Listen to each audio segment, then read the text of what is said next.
সারি সারি ডিঙি নৌকা বেঁধে রাখা আছে খালের পাড়ে। বর্ষা মৌসুমে জমে ওঠে নৌকার বেচাকেনা। গাছের পাশ দিয়ে এঁকে বেঁকে চলা পিরোজপুরের নেছারাবাদ উপজেলার আটঘর কুরিয়ানার খাল ও সড়ক জুড়ে বসে নৌকার হাট। বিক্রেতারা বড় ট্রলারে করে থরে থরে সাজিয়ে ছোট বড় নৌকা নিয়ে আসেন এই হাটে। প্রায় 100 বছরের পুরাতন এই হাটে বর্ষা মৌসুমে বৃহত্তর বরিশালের বিভিন্ন জেলা থেকে ক্রেতারা আসেন নৌকা কিনতে। নদীনালা ও খালবিল বেষ্টিত জেলা পিরোজপুরে বর্ষা মৌসুমে নৌকা ছাড়া যাতায়াত কল্পনাই করা যায় না।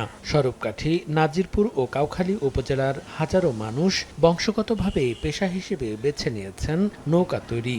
আষাঢ়, শ্রাবণ, ভাদ্র এই পর্যন্ত চাহিদা নৌকার অতিরিক্ত বেশি। ওই নৌকাটা 5,000 টাকা কয়, গড়তে 5,000 5,500 টাকা মজুরি হয়ে গেছে। সপ্তাহে 2 দিন শুক্র ও সোমবারে এই হাট বসলেও মূলত শুক্রবারে পর্যটক ও ক্রেতা বিক্রেতাদের পদচারণায় মুখর হয়ে ওঠে এ নৌকার হাট। আকার ভেদে প্রতিটি নৌকা বিক্রি হয় 5 থেকে 8,000 টাকায়।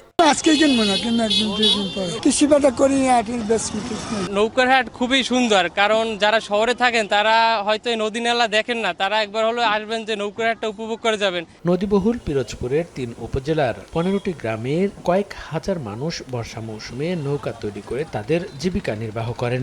এই পেশাকে টিকিয়ে রাখতে সামাজিক উদ্যোগের পাশাপাশি সহজ শর্তে ঋণের ব্যবস্থা করা হবে বলে জানিয়েছেন বিসিক কর্মকর্তা। নৌকা শিল্পের সাথে জড়িত কারিগরদেরকে আমরা বিসিক থেকে আর্থিক সহায়তা এবং সরকারি যে কোনো ধরনের প্রণোদনা আছে সেগুলো আমরা তাদেরকে প্রদান করব এবং তাদেরকে প্রশিক্ষণ এবং কারিগরি সহায়তার মাধ্যমে তাদের এই জীবিকা নির্বাহকে আরও সহজ করে তুলব।